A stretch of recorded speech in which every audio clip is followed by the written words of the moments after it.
Kingdom Herbal so efre. Meshawa we no eye dro sronko. Eye Kingdom garlic bitters and a Kingdom garlic capsules.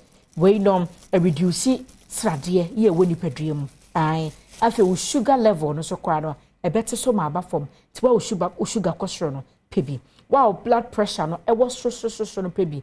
Na no na enter the mra form ma. New Kingdom ginseng power capsules and so.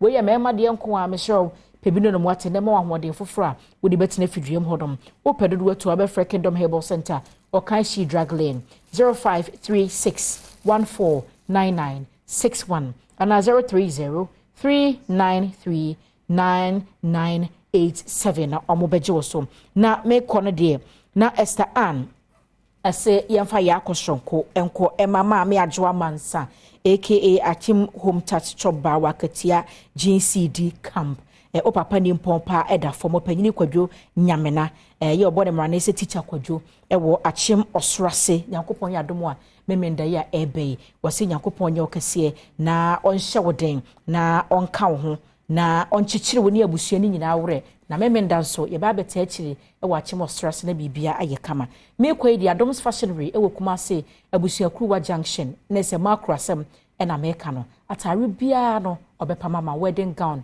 kente bidin nyina wo ye bi wo fascinators bibia de siesie ye wo ma yefro eye kama de ko hu Adom's Fashionary wona apam corset dress ya ehye me GTP nso ena de ntoma no amame ya Adom's Fashionary apam no fefefe ahye 0550 074 450 0550 074 450 no pam atare bia wo pe enhye wo hia bia eya frem anoche wa ba adwase wa bedwam so ne dia ka eche nyine to so me mo achi